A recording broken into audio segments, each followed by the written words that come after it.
Karnataka high court के फैसले से एएमयू समुदाय नाखुश। दुनिया सामने के समाचारों में आपका स्वागत है और हम आपको ले चलते हैं उत्तर प्रदेश की कुछ खास खबरों की तरफ। आपका मन पसंदीदा चैनल दुनिया सामने न्यूज को सब्सक्राइब और लाइक करना ना भूलें। दीपाली सक्सेना की रिपोर्ट। अलीगढ़ मुस्लिम विश्वविद्यालय एएमयू के शिक्षकों, छात्रों और छात्र नेताओं का कहना है कि कर्नाटक उच्च न्यायालय का हिजाब पर फैसला धारा 14, 15 और 25 के खिलाफ मुसलमानों के लिए न्याय नहीं है। हम इस फैसले के खिलाफ सुप्रीम कोर्ट जाएंगे। कर्नाटक उच्च न्यायालय ने शैक्षणिक संस्थानों में हिजाब पर प्रतिबंध को चुनौती देने वाली सभी याचिकाओं को आज खारिज करते हुए कहा कि इस्लाम में हिजाब पहनना जरूरी नहीं है। कर्नाटक हाई कोर्ट के मुताबिक इस्लाम में हिजाब को जरूरी नहीं माना गया है। अदालत ने फैसला सुनाया कि हिजाब पहनना इस्लाम में एक आवश्यक प्रथा नहीं है, इसलिए ड्रेस कोड पर सरकार के निर्देश को बरकरार रखा जाना चाहिए। एएमयू शिक्षकों, छात्रों और छात्र नेताओं ने हिजाब पर हाई कोर्ट के फैसले पर नाराजगी जताते हुए कहा कि यह हाई कोर्ट का फैसला है, लेकिन मुसलमानों के लिए न्याय नहीं। इस्लाम में हिजाब जरूरी नहीं है की बात है तो कुरान में यह स्पष्ट है कि महिलाओं को पर्दा करना है। डॉक्टर फौजिया का कहना है कि जब भीमराव अंबेडकर ने देश का संविधान बनाया तो उन्होंने सभी धर्मों को पढ़ा था ताकि किसी भी धर्म के लोगों की भावनाओं को ठेस न पहुंचे। डॉक्टर फौजिया ने कहा कि हमारे मुस्लिम विद्वान हमें बताएंगे कि क्या पहनना है और क्या नहीं। हम हाई कोर्ट के फैसले के खिलाफ सुप्रीम कोर्ट जाएंगे। कर्नाटक हाई कोर्ट का फैसला साफ दिखाता है कि मुसलमानों के साथ भेदभाव किया जा रहा है। एक तरफ वे समानता की बात करते हैं तो उन्हें हिंदू, सिख और ईसाई नहीं दिखते।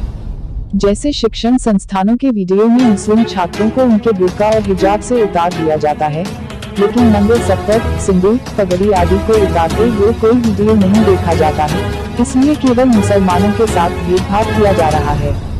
एएमयू के धर्मशास्त्र विभाग के सहायक प्रोफेसर डॉक्टर रेहान अख्तर कासमी ने कहा, पैगंबर की पत्नियां सल्लल्लाहु अलैहि वसल्लम पर्दा करती थी। पर्दा इस्लाम का हिस्सा है और इसमें कोई शक नहीं होना चाहिए।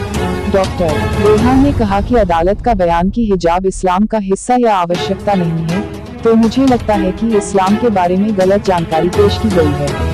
एएमयू के छात्र अबू सैयद बिलावल सिद्दीकी ने कहा, हम कर्नाटक उच्च न्यायालय के फैसले से खुश नहीं हैं। मुझे लगता है कि यह एक निर्णय है, लेकिन मुसलमानों के लिए कोई न्याय नहीं है, क्योंकि सिख पगड़ी पहनकर आ सकते हैं, पंडित तिलक पहनकर आ सकते हैं, लेकिन मुसलमान हिजाब पहनकर नहीं आ सकते। तो मुझे लगता है कि यह अनुच्छेद 14, 15 और 25 का उल्लंघन है। और जहां तक जाता है कि हिजाब या घूंघट इस्लाम का हिस्सा नहीं है, तो कुरान के सूरह और नूर के श्लोक 21 को पढ़ें जो महिलाओं के लिए घूंघट के लिए कहता है। इसलिए कर्नाटक उच्च न्यायालय का यह फैसला मुसलमानों के लिए है। न्याय इसे सुप्रीम कोर्ट में चुनौती दी जाएगी। एएमयू के छात्र नेता मोहम्मद आरिफ त्यागी का कहना है कि यह स्पष्ट है कि कर्नाटक उच्च न्यायालय के फैसले में मुसलमानों को न्याय नहीं मिला है। देश में नफरत की राजनीति चाहती है बीजेपी सरकार। मुसलमानों को मुस्लिम कपड़े और हिजाब पहनने के लिए निशाना बनाया गया है। इसलिए मैं भाजपा सरकार और उसके शासकों से पूछना चाहता हूं कि क्या आप मंगलवार को सिख, हिंदू और अन्य धर्मों के लोगों को पगड़ी पहने हुए नहीं देखते हैं? सूट, सिंदूर और साड़ी दिखाई नहीं दे रहे हैं। आप हिजाब से इतनी नफरत क्यों करते हैं? मैं यह संदेश देना चाहता हूं कि अपनी नफरत की राजनीति को प्यार में बदल दे, वरना देश बर्बाद हो जाएगा। से हिजाब के सिलसिले में दी गई पिटिशंस को पहले तो खारिज किया, उसके बाद कहा कि ये इस्लाम का एसेंशियल पार्ट नहीं है। किस तरह देखती हैं आप इस स्टेटमेंट को? क्या देखिए, जब संविधान बनाया गया था, बाबा साहब भीमराव अंबेडकर ने जब संविधान बनाया था तो उन्होंने सारे ही रिलीजन को पढ़ा था। शायद ये हिस्ट्री भूल गए हैं। और क्यों पढ़ा था उन्होंने रिलीजन को? क्योंकि इस देश में रहने वाले लोगों की भावनाओं को ठेस न पहुंचे, और उन्होंने उसी के बेसिस पे पूरे संविधान को रचा है। Point number 1। पॉइंट नंबर 2 इस कि ये तो स्कॉलर बताएंगे और हमारे टेक्स्ट बताएंगे कि क्या जरूरी है और क्या जरूरी नहीं है। पॉइंट और दूसरी बात यह है कि उन्होंने खारिज किया है। हम सुप्रीम कोर्ट तक जाएंगे उसके लिए। क्या नाम है आपका? मेरा नाम फौजिया है। ये बताइए, जिस तरह से अभी तक पूरा मिनिस्टर है, क्या लग रहा है इसके पीछे क्या मंशा है? देखिए, मंशा साफ दिख चुकी है, हमें बताने की जरूरत नहीं है। वहाँ पे जो आई है वीडियो, उसमें कुछ जाहिर हो चुका है कि मंशा क्या है। मंशा सिर्फ ये है कि डिस्क्रिमिनेट किया जा रहा है। अगर आप इक्वालिटी की ही बात करते हैं, सो कॉल्ड की नहीं भाई हम इक्वालिटी इन द स्कूल बात कर रहे हैं, तो मैं अभी तक ये मेरा फिर से सवाल है कि जो सिख भाई हमारे हैं उनके टर्म हटवाएंगे आप बच्चों की? दूसरी चीज ये कि वहाँ पे अभी आपने देखा होगा वीडियोस आई थी कर्नाटका से, जहाँ पे स्कूल टीचर्स जो मुस्लिम टीचर्स थे उनको बाहर अबाया हटाने के लिए मजबूर किया गया। मैंने अभी तक किसी भी हिंदू टीचर को मंगलसूत्र हटाते नहीं देखा गेट के बाहर। मैंने अभी तक किसी टीचर को सिंदूर साफ करते नहीं देखा।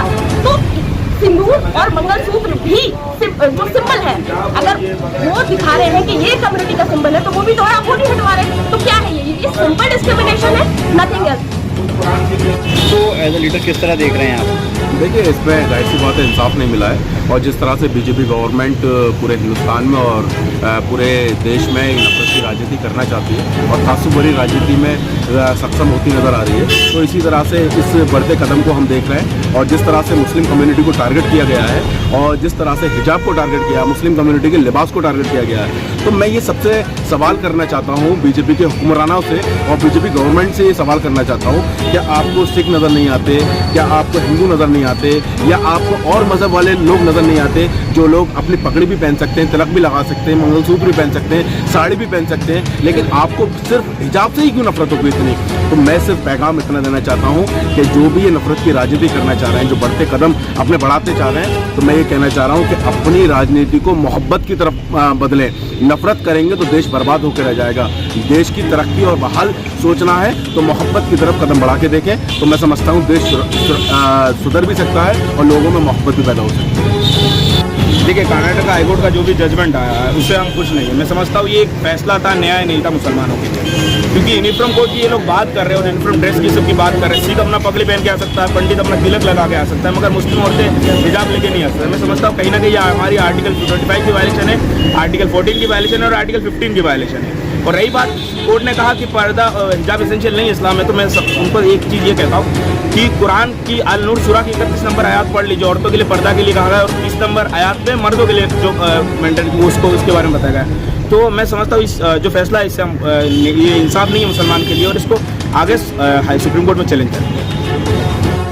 जी डॉक्टर साहब, कर्नाटक हाईकोर्ट का फैसला आया है कि हिजाब इस्लाम का हिस्सा नहीं है, किस तरीके से देखते हैं इस फैसले को आप? देखिए, कर्नाटक गवर्नमेंट ने जो एविडेंसेस दिए थे उस दरमियान गवर्नमेंट ने कहा था कि हिजाब जो है इस्लाम का पार्ट नहीं है।